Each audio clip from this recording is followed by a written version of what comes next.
This next part of the show is going to come to you from Scotland. Not literally, but historically. They're going to show you a couple of casts that originated in Scotland way, way back in the 1800s. And these are casts called Spey Casts. And the historical reference to Scotland is there's a river in Scotland called the Spey where this technique developed.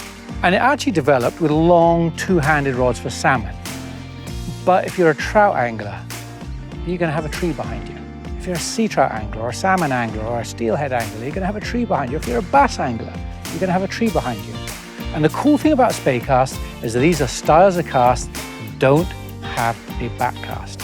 So when you've got a high bank like this behind you, your overhead cast is going to snag and catch all the reeds and grasses behind you. So the Spey cast is a way of getting out of such problems.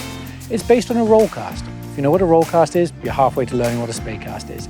One of the cool things about Spey casting is you can certainly do it with a one-handed rod. This is a typical 9'5" weight. I'm also going to use them with one of these things. This is a little two-handed rod. You can see the cork handle is a lot longer on this rod than the bottom rod. This is a trout Spey rod, that's what it's called. It's designed for trout. It's designed for this style of fishing. This one is 11 foot long and it's a 3-weight.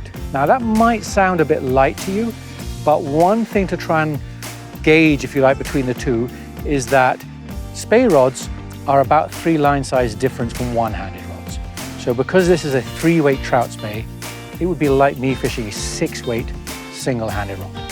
So I'm going to show you a bit of Spey casting just with this, a little of them. And really the idea of this is just to give you an idea of what can be done and why you should go out and learn a Spey cast.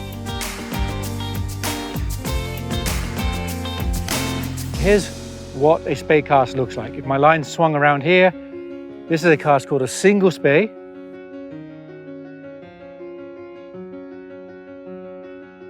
Note that the fly line doesn't go past me, it touches the water next to me, and then it goes in front of me. Doesn't go behind, so perfect for obstructions. Here's another one called a snap T.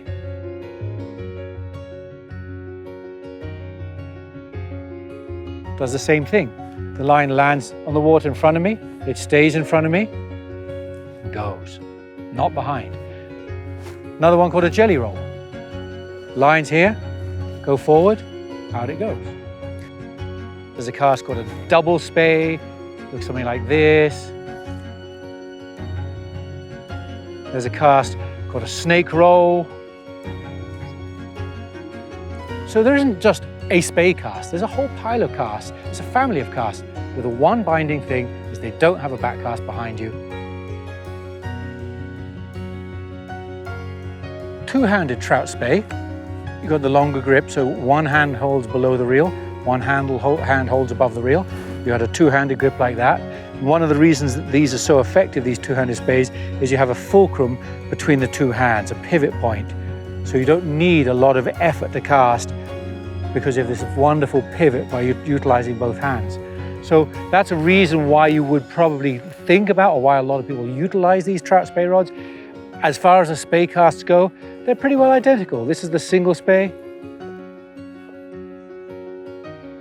See how effortless that is? A very effortless amount of energy for the forward stroke, no snags behind you.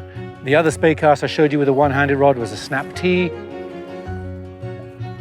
Effortless. Thing called a jelly roll, same thing. Effortless. And if you're a left-handed caster, or in Spey casting, usually the wind is the influence. If the wind's on my right arm, I'm going to cast off my left side. That's just because I don't want to hit myself with a fly. So Spey casters learn to cast both sides of the body. So with the left hand, this is a cast called a double Spey. And then there's a cast called a snake roll, which looks something like this. So again, lots of different Spey casts are available and you can learn these Spey casts. First thing is to know about them. Know why you use them. Get out in the water, try them, learn a few of these Spey casts, take a two-handed Spey rod and try them out and have a lot of fun on the river when you're not catching fish.